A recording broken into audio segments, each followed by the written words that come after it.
What is subarachnoid hemorrhage? Subarachnoid hemorrhage is bleeding into the subarachnoid space, the area between the arachnoid membrane and the pia mater surrounding the brain. The bleeding of subarachnoid hemorrhage is most likely due to trauma, rupture of an aneurysm, or arteriovenous malformation. Symptoms may include a severe headache of rapid onset, vomiting, decreased level of consciousness, fever, weakness, numbness, and sometimes seizures. The main sign of subarachnoid hemorrhage is a thunderclap headache. Patients often complain it as the worst headache of my life. Most patients with subarachnoid hemorrhage can be diagnosed with non-contrast CT, but a lumbar puncture is required to exclude subarachnoid hemorrhage. The presence of cerebrospinal fluid xanthochromia within several hours of symptom onset suggests subarachnoid hemorrhage. Xanthochromia describes the presence of yellowish supernatant in the cerebrospinal fluid that is caused by the presence of bilirubin. Subarachnoid hemorrhage is most often caused by the rupture of a saccular berry aneurysm, which occurs frequently in patients with autosomal dominant polycystic disease. Cerebral vasospasm with subsequent ischemia is the most common complication of subarachnoid hemorrhage and typically manifests 3 to 12 days after the initial incident, with a change in mental status and/or new focal neurological deficits. Nimodipine, a selective calcium channel blocker, improves outcomes in patients with subarachnoid hemorrhage by preventing or reducing the extent of ischemic neurological deficits caused by cerebral vasospasm.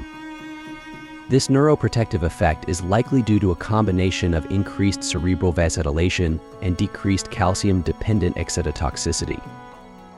A 30-year-old man comes to the emergency department with sudden onset of severe headache and confusion. He has a history of autosomal dominant polycystic kidney disease. Neurological examination shows no meningeal signs or focal neurological deficits. CT scan of the head reveals blood in the subarachnoid space. The patient is admitted to the critical care unit for further management. On the 5th day after admission, he experiences new onset weakness in the right arm and leg.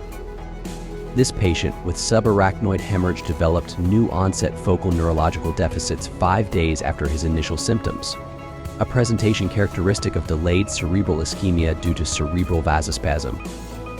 Nimodipine could have most likely prevented the neurological complications. Enalapril, an ACE inhibitor, and labetalol, a beta-adrenergic blocker with some alpha antagonist activity, can be used to control hypertension, lowering the chance of rebleeding in patients after subarachnoid hemorrhage.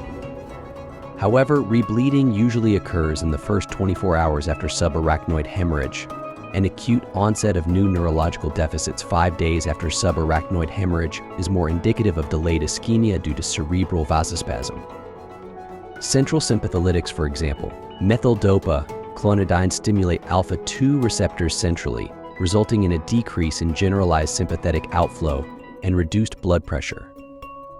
They do not have a role in prevention of ischemic deficits due to cerebral vasospasm following subarachnoid hemorrhage. Nitrates, for example, nitroglycerin, isosorbide mononitrate, are used as vasodilators primarily for the treatment of angina pectoris. In patients with a recent subarachnoid hemorrhage, nitrates should be avoided because they can increase cerebral blood flow and intracranial pressure, which can worsen bleeding. Osmotic diuretics, for example, mannitol, are part of the treatment for increased intracranial pressure. Although hydrocephalus can be a complication of subarachnoid hemorrhage and result in elevated ICP, it typically presents with a gradual change in level of consciousness accompanied by ocular changes, for example, downward eye deviation, miosis rather than focal extremity deficits. Ventricular dilation on neuroimaging is diagnostic. Diazide diuretics are a first-line therapy for essential hypertension in the outpatient setting.